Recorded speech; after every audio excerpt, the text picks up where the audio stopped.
Dans cette deuxième question, on considère une autre famille, cette fois à trois vecteurs. Donc il y a F1, il y a F1 plus F2 qu'on va appeler V1 et F1 plus F2 plus F3 qu'on va appeler V2.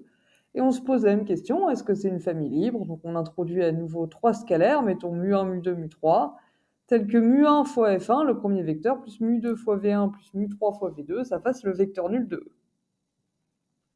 À nouveau, on remplace les vecteurs V1 et V2 par leurs valeurs. Donc V1 c'est F1 plus F2, V2 c'est F1 plus F2 plus F3. Puis on réunit les F1 entre eux. Donc des F1 on a combien? On a mu1 plus mu2 plus mu3. Le vecteur F2 on l'a mu2 plus mu3 fois. Et le vecteur F3 on l'a juste mu3 fois.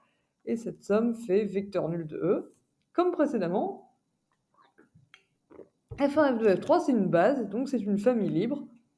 Donc si on a un scalaire fois F1 plus un scalaire fois F2 plus un scalaire fois F3 qui fait vecteur nul, c'est que les trois scalaires sont nuls. Et ici, les trois scalaires, attention, c'est pas mu1, mu2 et mu3 directement, il faut quand même qu'on travaille un petit peu, c'est mu1 plus mu2 plus mu3, mu2 plus mu3 et mu3.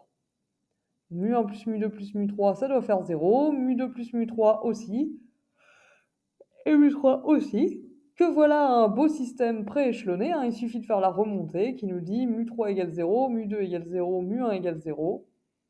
Donc F1, V1, V2, eh bien une famille libre, puisqu'en supposant mu1 F1 plus mu2 V1 plus mu3 F2 égale vecteur nul, j'obtiens qu'ils sont tous nuls.